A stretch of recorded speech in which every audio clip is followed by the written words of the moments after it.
So in today's video, I'm going to be giving you guys an update to how I made $2,000 on Robinhood.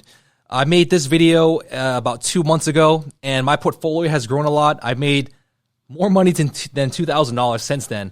But a lot of you guys have subscribed because of that video, and I know a lot of you guys are interested in some of the things I have to say, because I'm going to be answering a lot of the most common questions that you guys asked in that video. I'm going to be answering questions like, what stocks am I buying? When should I sell a stock? Stuff like that. So stay tuned. Watch this video if you guys are interested in how I made $2,000 on Robinhood. And let's jump right into it, because there's a lot of clickbait titles out there about how I made $2,000. And this is actually $2,000 profit. All right. So my portfolio right now is sitting at $54,600 as of right now. The account is up, $1,500 on the day. So today has been a great day for anybody that's been invested over the last few months. And I could honestly say that for everybody that's been invested since March of 2020. So anybody that's just brand new to investing, welcome. Welcome to the channel. My name is Bruce Wang. I like talking about dividend stocks. I like talking about investing in real estate as well. So I get asked a lot of questions on YouTube, on Instagram as well. If you haven't followed me on Instagram, go follow me there. A lot of people slide into the DMs and they keep asking me, what are you buying? On a weekly basis, daily basis.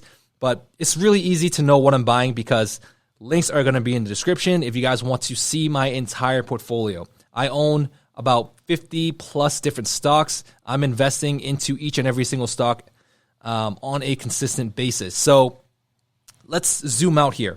All right. My Robinhood portfolio is worth just under $55,000. But if we take a look at everything that I'm invested in the stock market, we're sitting at $112,000. My dividend income, my annual dividend income is sitting at $3,435. I just updated this today. So this is the most current and most accurate portfolio value that I have. This is the highest amount. This is an all-time record for my stock investment. And it took me about 2 years to go from 0 to 100,000. And it only took me 2 months to go from 100,000 to $112,000. So this is completely mind-blowing to me. When I first started to learn about my finances, personal finance, you always hear this term called the Snowball Effect. And this could work in either way. It could go completely bad for you, or it could go really good for you. So on the bad side, let's say if you just made a lot of bad decisions again and again and again, it's going to snowball and you're going to just have a really big headache at the end of the road. So let's say you got a credit card, you maxed it out, you're not paying the credit card every single month, and now you're getting charged interest more and more every single month. That's like the complete that has to be the worst way to go about it, if you're not paying off your credit card every single month. So but the thing is, this is happening the opposite way for me. So I'm investing every single month. I'm investing every single week. I'm reinvesting all the dividends that I see, and the companies that I own, they're doing well. They're doing well because of maybe a lot of different reasons. The Fed is pumping money out there. There's a lot of hype going into these companies that I own. There's a lot of different reasons why my stocks are doing well. So now let's jump back into the Robinhood portfolio. If we take a look here, again, $54,000. This is the highest my account on Robinhood has ever been worth. If we take a look in the last week, my portfolio is up $3,000. In the last 1 month, portfolio is up over $5,000. In the last 3 months, portfolio is up over $11,000. That's 26%. In the last year, it's just under 19% gains, and all time here, it's amazing. 21% gain all time. One thing that I know is that this is not normal. This is really not normal. Every single year that I've been invested in the stock market, I've never was able to gain more than maybe 10% on everything that I've invested in. But, I'm going to take it. 21% gains all time.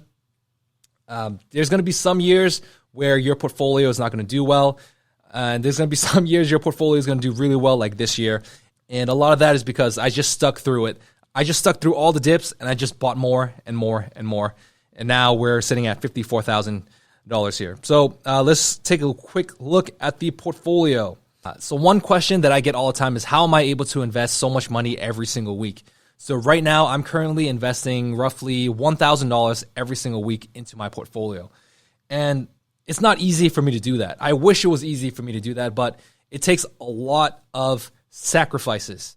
I know a lot of you guys are young, 18, 19, 20, maybe a little bit older. I'm 32 years old, so I have a lot more work experience. So I think a lot of that comes into why I'm making so much more income. Just because if you have more work experience, you might be able to make more money. That's typically how it goes in the workforce. So this is what I do with my money. So let's say, for example, every single month or every single week, whatever you're getting paid, let's say it's $100. All right. I would take about $40 of that and I would put it aside. Don't even touch it. That is for savings. That's just for savings. That's it. Just for emergencies. $20 of that is going to go into monthly expenses. One thing for me, I spend roughly about $5,000 every single month. I try to keep that really low. $5,000 is for me, my wife, and my kid. All right, so that is pretty low. Another $20 or 20% of that is going into just fun stuff. You know, you got to live life. You can't just save all your money and squirrel it away. You got to try to enjoy life as much as you can, and 20% of that is going to that. And 20% is going into straight up investments. This is like real estate investments. This is stock market investment. So technically, 60% is going into my retirement. And the amazing part in this example is when you get your emergency fund up to like 3 to 6 months worth of your expenses, then you can technically invest 60% in the stock market or whatever that you want to invest in. And that's where I'm at. I filled up my emergency fund years ago, and since then, all my money has been going into real estate and the stock market. So if you guys want to know more about that, check out my other videos and check out my Instagram if you guys want to know more about my real estate. I have a bunch of stories about how I renovate them. I buy them for cheap. I put work into them, sweat equity. I rehab them, and then I rent them out. I take that rent money, I put that into the stock market as well and more real estate. And in actuality, all these $20 bills, this is my tenants are paying me in cash. I don't really like to collect cash as rent, but this makes a great thumbnail for the YouTube videos. So lastly, let's talk about when should you sell a stock. In my opinion, there's only 1 to 2, 3 reasons why I would sell a stock personally. The first reason why I would sell a stock is because the company that I bought has completely changed. So let's say, for example, I bought a tech company, and then they said, you know what, we don't really want to do this tech anymore. We want to, move our focus and work on insurance. So the fundamentals of that company completely changed. I bought them because I thought they were doing well in this field, and then they just completely changed it up, and they're trying to do something else. That is one of the reasons why I would sell a company.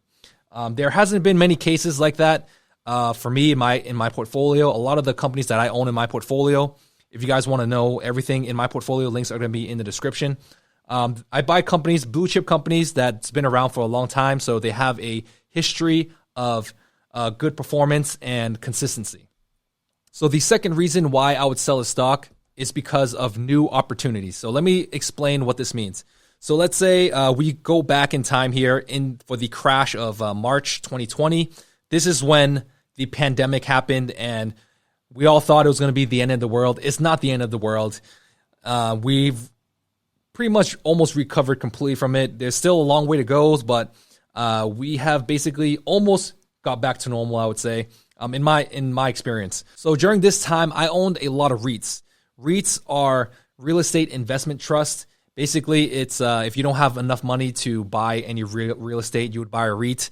And let's say, for example, you bought Realty Income. This pays a monthly dividend, and I owned a few of them. I basically sold off all the other REITs that I thought that they weren't going to do well over time, and I bought the best REIT that I could that I thought was going to do well. So I sold off 3 different REITs, and I bought Realty Income. Basically, I sold off like $2,000 to $3,000 worth of REITs, and I invested all of that into Realty Income. And lo and behold, today Realty income is sitting at $62.71. I'm getting about $23 every single month from their dividend. I own 100 shares. Average cost is at $56. So I bought in at a relatively low price, and my entire return here, we can see it's like 11.7%, $657. So if you take a look at your portfolio, you might have a bunch of different companies that they are basically doing the same thing, but you think one is going to do better than the other. That's one of the reasons why I would sell. The third reason is more of a bonus reason, and this is like for people a little bit further down the road. So let's say 30 years from now, you want to retire. You've made a lot of money in the stock market. One of my goals here is to make $10 million in the stock market, or just $10 million net worth. And let's say if I had a portfolio of $10 million and I just didn't want to work anymore, I might potentially sell off $1 million worth of my stocks and live off of that $1 million for the rest of my life. And, have 900,000 still invested and have that continually, have that money continually working for me. And I would just live off of the profits of that $1 million. So those are the three reasons why I would personally sell myself. If you guys are interested in more videos from me, go check out these videos here. Don't forget to like, subscribe, hit that notification. If you guys want to see more from me, go check out my second channel. Go check out my Instagram, and I'll catch you guys in the next video. Thanks for watching. Bye.